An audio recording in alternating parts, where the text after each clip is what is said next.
अस्सलाम वालेकुम। उम्मीद है आप सब सेहत और ईमान की बेहतरीन हालत में होंगे। Welcome back to the channel subjective knowledge by Saba and I am your mentor Saba.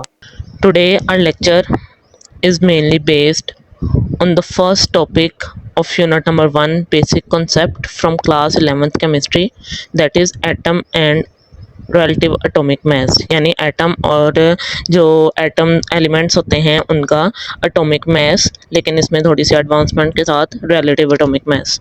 So without wasting our time let's start our lecture. First of all, atom, earlier concepts and Greek philosophers work. Atom, क्योंकि कोई भी चीज़ हमारे पास जो discover हुई है वो एकदम से सही अपनी फॉर्म में नहीं आ गई, तो इस टाइम हमें जो है वो उसके बारे में जो नॉलेज है, ज़ाहिर है उस पर कुछ रिसर्च वर्क हुए, फिर वो पास हुई, फिर उसके बाद जो है वो हम तक पहुंची है कि अब जो हमारा ये स्टडी इरा चल रहा है इसमें अब हमारे पास आई है। तो एटम से रिलेटेड जो स्टार्ट में जब शुरू में इस पर वर्किंग स्टार्ट हुई तो क्या कॉन्सेप्ट थे। पहली बात तो ये कि matter is made up of simple indivisible particles, के सादा और इंडिविजिबल पार्टिकल से मिलके बना है, यानी ऐसे पार्टिकल से मिलके मैटर बना है जो फर्दर आगे डिवाइड नहीं हो सकते, कि मतलब सबसे स्मॉलेस्ट यूनिट ही वो है, वो आगे फर्दर डिवाइड नहीं होगा। यानी यहाँ पे बात की जा रही थी एटम्स की कि मैटर जिस चीज़ से बने हैं वो सिंपल है और इंडिविजिबल है।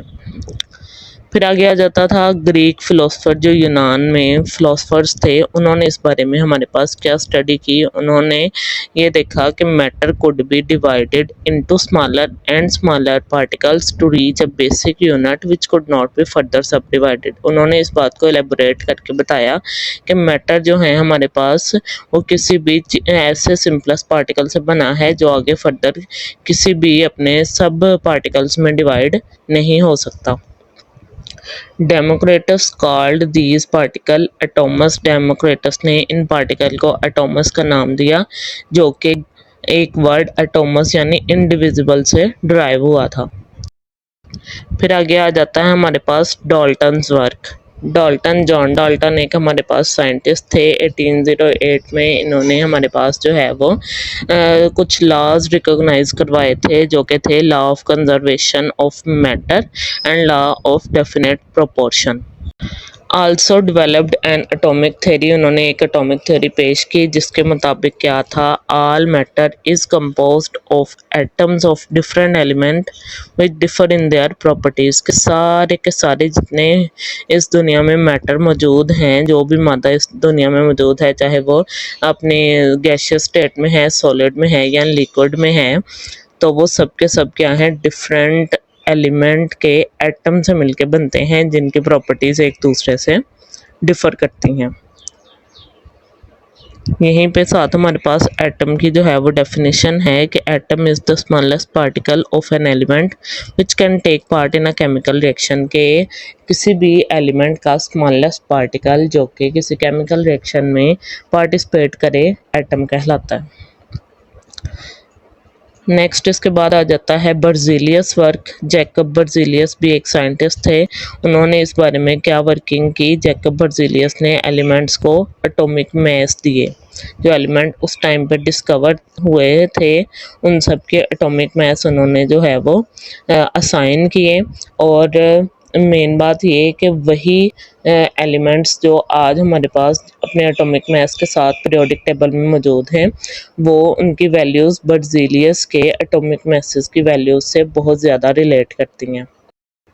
Also develop the symbol giving system of elements. अब जो सिंबल्स हमारे पास यूज़ होते हैं एलिमेंट्स के लिए, जैसे कार्बन के लिए C, हाइड्रोजन के लिए H, आयोडीन के लिए I, ये जो सिंबल्स हैं हमारे पास यूज़ होते हैं, ये किसने दिए थे, बर्जीलियस ने ही असाइन किए थे सारे एलिमेंट्स को। अब मॉडर्न रिसर्चेस एटम के बारे में क्या है? Atom is further composed of more than 100 सब एटॉमिक पार्टिकल्स, जिसके बारे में साइंटिस्ट ने अर्लियर जो सेंचुरीज थी 17 सेंचुरीज या 18 सेंचुरीज उसमें ये जो थी वो थ्योरी पेश की हुई थी कि ये फर्दर डिवाइड नहीं हो सकता।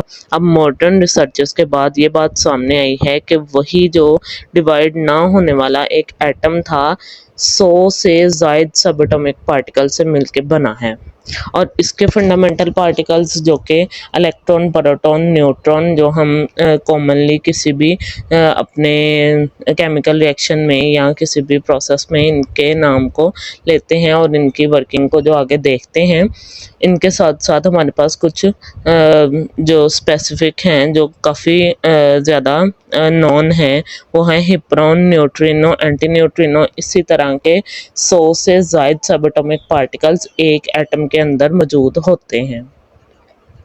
फिर इसके बाद आ जाता है एविडेंस ऑफ एटम। एटम का एविडेंस हमें कैसे मिला? Due to extremely small size, हमें पता है एटम का साइज ही बहुत ज़्यादा स्मॉल है। Atom can not be actually visualised under ordinary optical microscope. अपने छोटे साइज होने की वजह से जो आम हमारे पास लाइट माइक्रोस्कोप है, जो कि सनलाइट से या जो हमारे पास नेचुरल लाइट हम कहें उससे चीज़ों को ऑब्जर्व करने के लिए यूज़ होता है, एटम को उससे नहीं देखा जा सकता, नहीं ऑब्जर्व किया जा सकता। Object of the size of the atom can be observed in electron microscope using beam of electrons। अब एटम का जो साइज है इसके जितने ऑब्जेक्ट्स जो हैं, यानी एटम की ही अगर हम बात कर रहे हैं तो इनको इलेक्ट्रॉन माइक्रोस्कोप के नीचे देखा जा सकता है, जो कि यूज़ करता है नेचुरल लाइट की बजाय बीम ऑफ इलेक्ट्रॉन्स, इलेक्ट्रॉन का इस्तेमाल करता है। ये आपके पास एक जो है वो इलेक्ट्रॉन माइक्रोस्कोपिक फोटोग्राफ दिखाई गई है ग्रेफाइट की।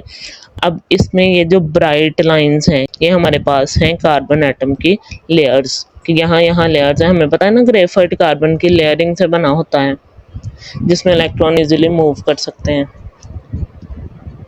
तो ये इसकी लेयर्स हैं कार्बन की, और डार्क जो हैं वहाँ पे स्पेसेस हैं जिसमें से हम बात करते होते हैं कि इलेक्ट्रॉन इजीली ट्रैवल कर सकते हैं।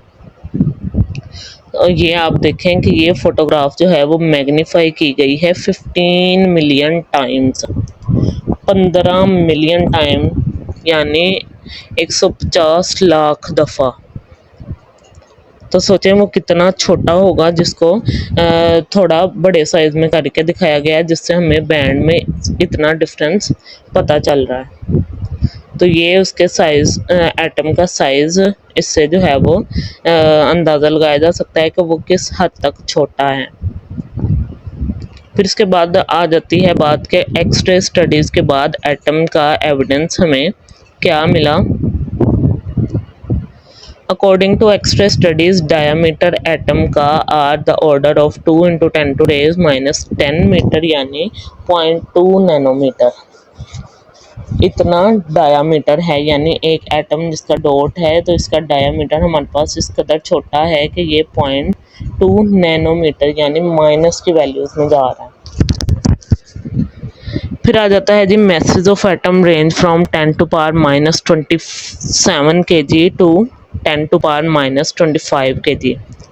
माइनस में वैल्यूज़ हैं, यानी इस कदर छोटे हैं कि इनको पॉजिटिव में वैल्यूज़ भी नहीं असाइन हुई इनके स्मॉल साइज़ की वजह से। Due to extremely small values, ये जो मैसेज की इनकी वैल्यूज़ हैं बहुत ज़्यादा ही स्मॉल हैं, तो message can be expressed in atomic mass unit AMU की फॉर्म में इनको जो है वो हम एक्सप्रेस करते हैं। इनके मैसेज को AMU के फॉर्म में लिखते हैं, क्योंकि हमारे पास एक AMU की वैल्यू है 1.66 × 10⁻⁻27 kg। ये आपके पास MCQs भी आता है कि AMU की वैल्यू किसके बराबर है।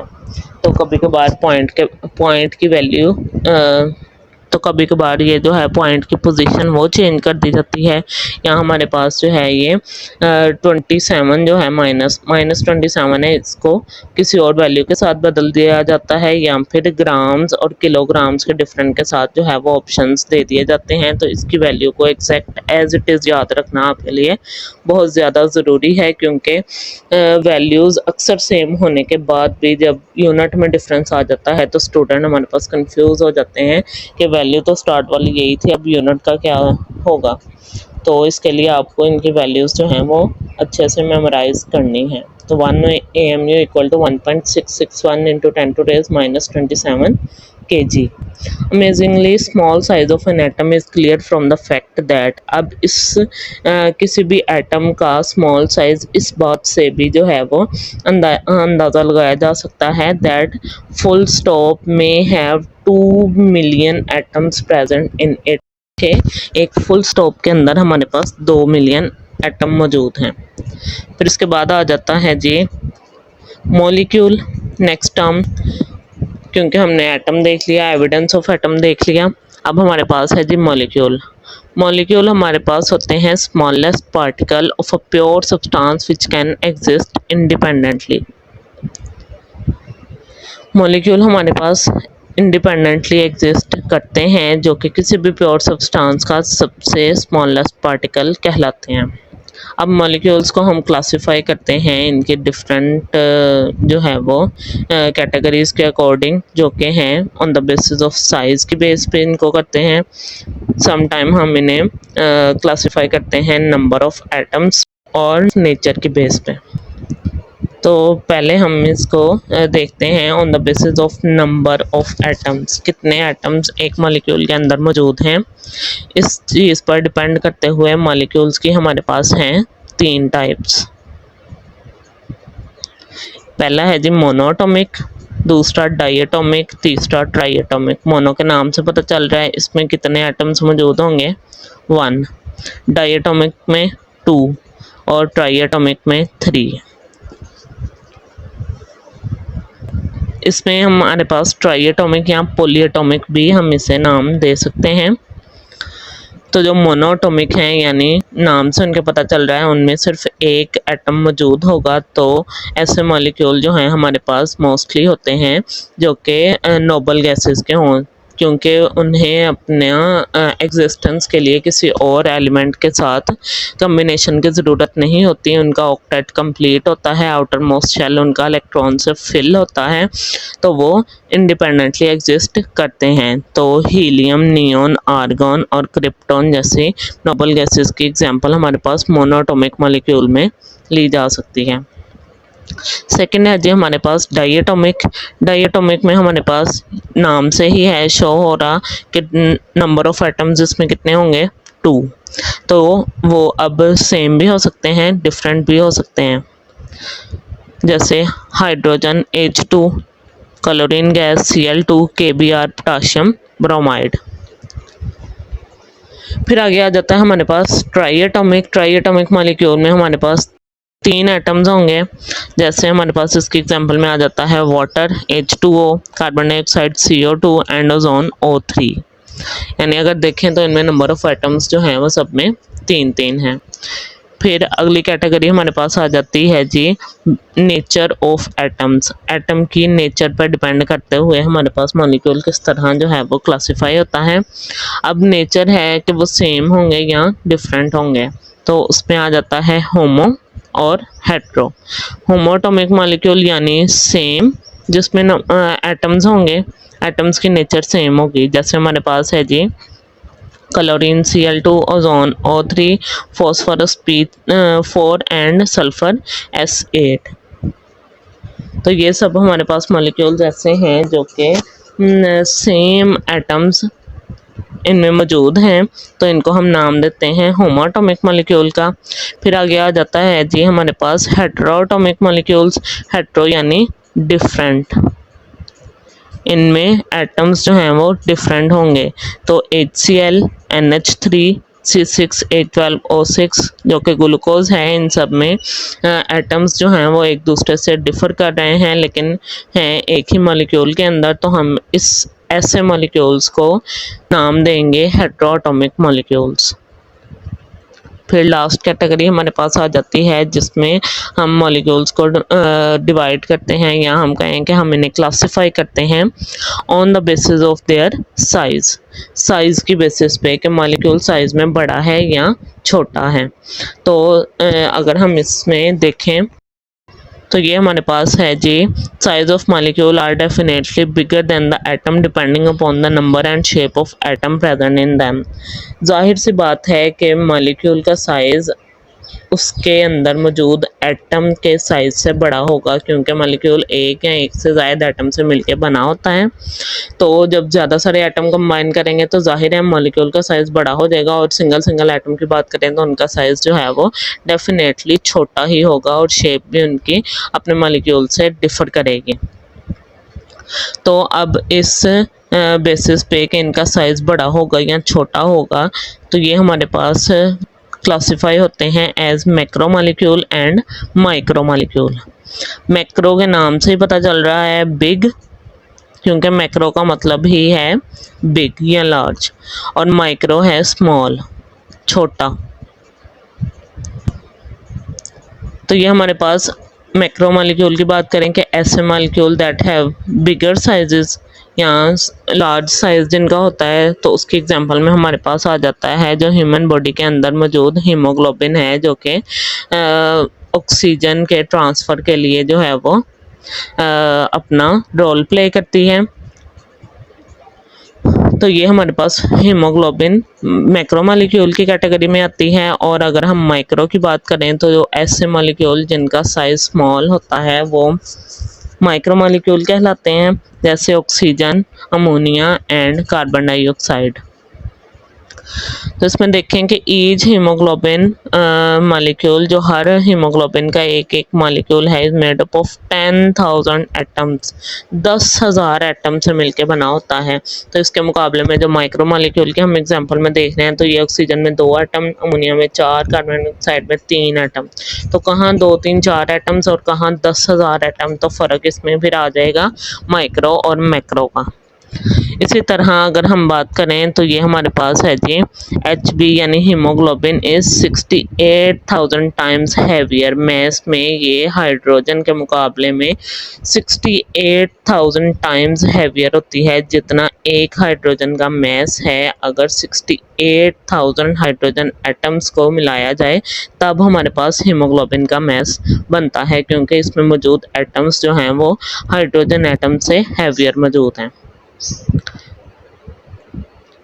आगे आ जाता है जी हमारे पास एक इम्पोर्टेंट टर्म जो आपके पास शॉर्ट क्वेश्चन में लाजमी आती है हर बार आपके बोर्ड एग्जाम में, जो कि है जी atomicity. Ji atomicity.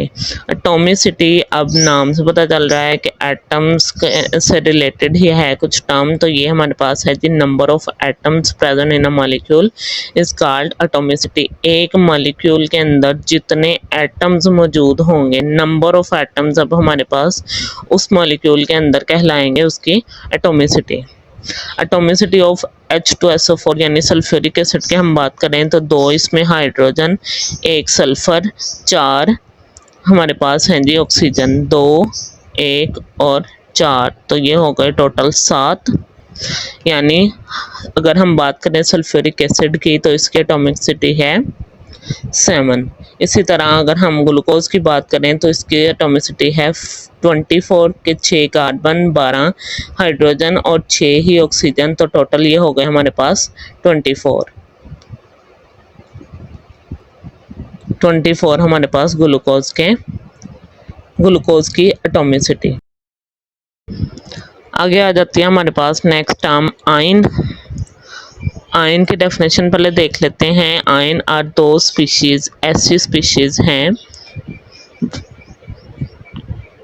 Which carry either positive और नेगेटिव चार्ज, या तो उन पे पॉजिटिव चार्ज होगा या फिर नेगेटिव चार्ज होगा।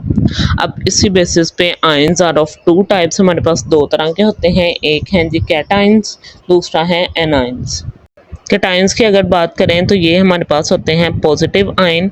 Positive ion is formed when ever N atom of an element loses one और मोर इलेक्ट्रॉन। एक या एक से ज़ायद जब इलेक्ट्रॉन लूज करता है कोई एटम, तो वो हमारे पास जो आयन फॉर्मेशन होती है वो हमारे पास पॉजिटिव आयन की फॉर्मेशन होती है। उसे हम नाम देते हैं कैटायन का।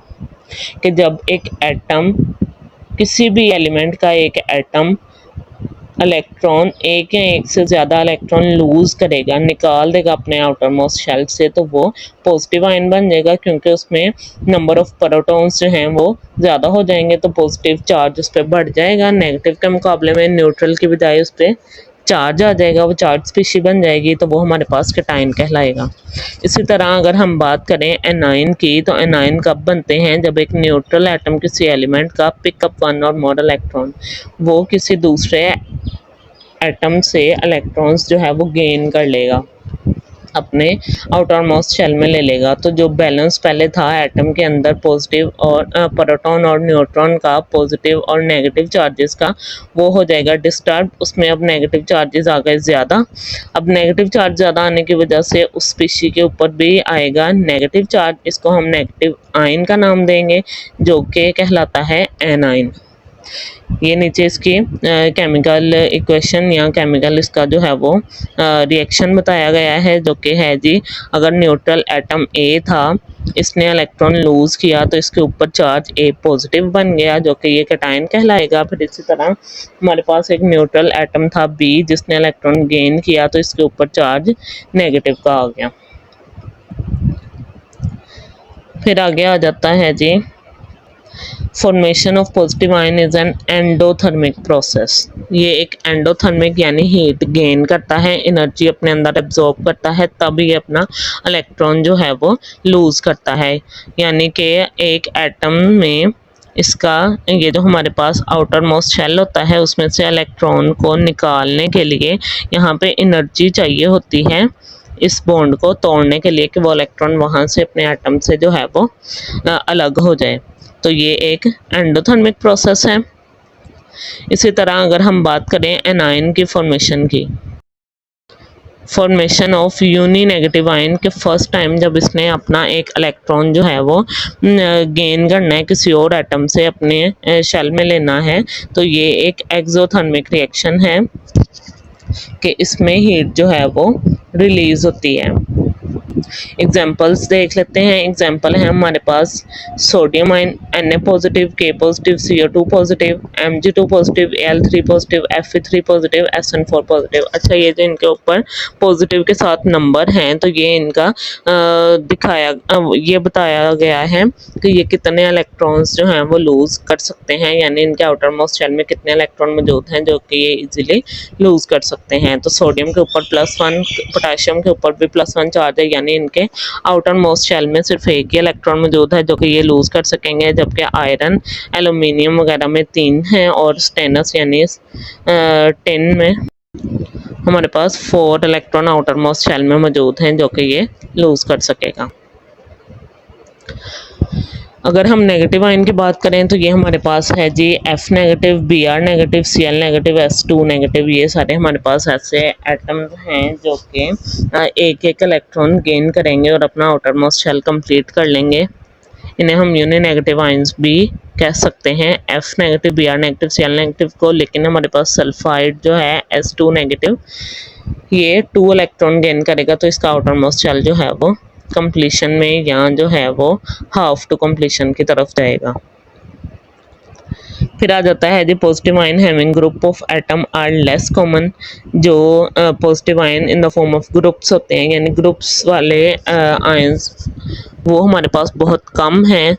जैसे हमारे पास उसमें एग्जांपल में आ जाएगा NH4 पॉजिटिव और कुछ कार्बोकैटायंस।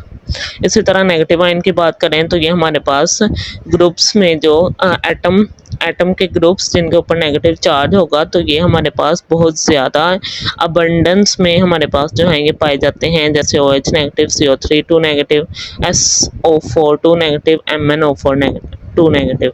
तो इस तरह ये सारे हमारे पास बहुत ज़्यादा जो हैं वो अपनी क्वांटिटी में, या हम कहें कि अपने फॉर्मेशन में बहुत ज़्यादा पाए जाते हैं नेगेटिव चार्ज वाले ग्रुप्स।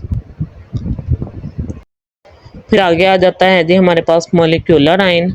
अब आयन सिंपल जब हम बात करते थे जिसमें हमने कैटायन और एनायन की बात की है, तो ये हमारे पास थे ऐसे आयंस बनना जो कि एटम में इलेक्ट्रॉन के गेन और लॉस से बनते हैं। यानी जब कोई एटम हमारे पास इलेक्ट्रॉन को गेन करता है या लूज करता है तो वो हमारे पास आयंस बनाता है। तो इसी तरह अगर मॉलिक्यूलर आयन की बात करें तो ion formed by the loss और gain of an electron by a molecule, किसी मॉलिक्यूल के अंदर से किसी इलेक्ट्रॉन का लूज होना या फिर कोई मॉलिक्यूल किसी इलेक्ट्रॉन को गेन करेगा तो उसके नतीजे में जो आयन बनेगा वो हमारे पास ये मॉलिक्यूलर आयन कहलाएगा। अब इसकी एग्जांपल है CH4 positive, N2 positive, CO positive. ये हमारे पास कुछ ऐसे मॉलिक्यूल्स हैं जो कि इलेक्ट्रॉन लूज कर चुके हुए हैं अपना। Cationic molecular ions are more abundant. अब यहाँ पे जो पॉजिटिव आयन यानी जो अपना इलेक्ट्रॉन लूज करेंगे वो हमारे पास मॉलिक्यूल ज़्यादा पाए जाते हैं मुकाबले में किसके, एनायनिक वन के कि वो किसी और से इलेक्ट्रॉन गेन करें। अब molecular ion can be generated. अब ये मॉलिक्यूलर आयन कैसे जनरेट होते हैं, वो तो हम सिंपल कहते थे ना कि एनर्जी गेन करेंगे और लूज करेंगे तो हमारे पास जो है वो एंडोथर्मिक एक्सोथर्मिक प्रोसेस के थ्रू फॉर्मेशन हो जाएगी सिंपल कैटायन और एनायन की।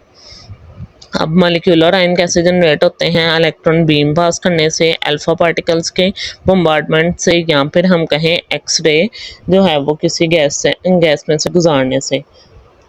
तो ये हमारे पास मॉलिक्यूलर आयन फॉर्मेशन में आते हैं। फिर आगे आ जाता है breaking of molecular ion from natural product can give important information about the structure of compound. अब जो हमारे पास नेचुरल प्रोडक्ट्स हैं उनमें से मॉलिक्यूलर आयंस को जब ब्रेकआउट किया जाता है, उनमें से निकाला जाता है, तो वो हमारे पास एक मेन काम करते हैं जो कि क्या है जी, हमें उस कंपाउंड के स्ट्रक्चर के बारे में इंफॉर्मेशन देते हैं कि ये इस कंपाउंड का स्ट्रक्चर कैसा है, कौन कौन से इसमें मॉलिक्यूल्स जो हैं वो मौजूद हैं, किन एटम्स से मिलकर बने हुए हैं, तो वो सारी उसके बारे में डिटेल हमें देता है। फिर आगे आ जाता है हमारे पास रिलेटिव एटॉमिक मास। अब फर्स्ट जो मॉलिक्यूलर आयन तक वो सारा हमने एटम के कॉम्बिनेशन से मिलने वाले मॉलिक्यूल्स और एटम्स के इलेक्ट्रॉन गेन और लूज करने के नतीजे में बनने वाले आयन से रिलेटेड सारा देखा। अब सेकंड जो हमारे इस बुक के इस चैप्टर का सेकंड जो टॉपिक है वो है जी रिलेटिव एटॉमिक मास, जो कि कुछ इस तरह डिफाइन किया जाता है कि relative atomic mass is the mass of an atom of an element. किसी भी एलिमेंट के एटम का वो mass as compare to the mass of atom of carbon 12। Carbon 12 के एटम के मास के साथ जो कंपेयर करके हमारे पास मास आएगा किसी एटम का, वो उस एटम का रिलेटिव एटॉमिक मास कहलाएगा। अगर इसको हम सिंपल वर्डिंग में समझना चाहें अपनी कॉमन एग्जांपल के थ्रू, तो हमारे पास जो हैं वो बैलेंसेस होते हैं वेट को मेजर करने वाले, जिसमें हम एक तरफ जैसे अगर हम प्याज या आलू खरीदते हैं तो किलो 2 किलो के हिसाब से चीज़ खरीदते हैं, तो वो एक तरफ वो चीज़ रखी जाती है जो हम खरीदते हैं, दूसरी तरफ वो वेट एक रखा जाता है 1 kg 2 kg, इस तरह डिफरेंट वेट रखे जाते हैं। तो वो जो वेट होते हैं वो वहाँ पे उसका जो है वो रेफरेंस होते हैं, जिससे कंपेयर करके हम दूसरी चीज़ को उतना ही मेजर कर सकते हैं। अब यहाँ पे हमारे पास क्या है कि हमने एक बैलेंस के थ्रू ही एक तरफ रखना है कार्बन 12 का मास, दूसरी तरफ जिसका हमने मास जो है वो डिटरमिन करना है जिस भी एटम का। तो जब इसके कंपैरिजन में ये रखा जाता है तो जो मास इस चीज़ का आता है वो हमारे पास उसका रिलेटिव एटॉमिक मास कहलाता है। अब ये थी सिंपल इसकी डेफिनेशन, बारे से देख लेते हैं कि relative atomic mass is the mass of atom of an element as compare to the mass of the atom of carbon taken as 12, जो कि कार्बन का मास जो कि 12 लिया गया है वो उसके मुकाबले में कंपेयर करके जब हमारे पास किसी एटम का मास आएगा तो वो इसका रिलेटिव एटॉमिक मास कहलाएगा। The unit used to express the relative atomic mass is called atomic mass unit AMU। AMU हमारे पास क्या है जी, 1/12 of the mass of one carbon atom। एक कार्बन एटम का 1/12 पार्ट ठीक है। 1 AMU क्या है, 1/12 of the mass of 1 carbon atom, एक कार्बन एटम के मास का 12वां हिस्सा, वो एक AMU है। On the carbon scale the relative atomic mass of carbon is 12 point tetra 0 AMU। अब रिलेटिव एटॉमिक मास पे इसका एग्जैक्ट है कि पॉइंट के बाद कोई वैल्यू नहीं है, इसलिए हम इसे रेफरेंस के तौर पे यूज़ करते हैं। And relative atomic mass of hydrogen is 1.008 AMU, और इससे कंपेयर जब किया गया हाइड्रोजन को तो उसकी वैल्यू हमारे पास आई 1.008 AMU। We do not have any balance to weigh such an extremely small mass of atoms। इस कदर छोटे, क्योंकि AMU हमें पता है -27 की वैल्यू के साथ था, जो कि थी 1.66 × 10⁻⁻27 kg। तो इतनी स्मॉल वैल्यू को डिटरमिन करने के लिए हमारे पास कोई भी वेइंग बैलेंस नहीं है, तो इसलिए हम जो यूज़ करते हैं वो एटॉमिक मास यूनिट स्केल ही यूज़ करते हैं, जिसमें कार्बन 12 के मास के साथ बाकी मासेस को कंपेयर करके हम एटम्स का रिलेटिव एटॉमिक मास जो है वो डिटरमिन कर सकें। तो यहाँ तक ये हमारा आज का टॉपिक था।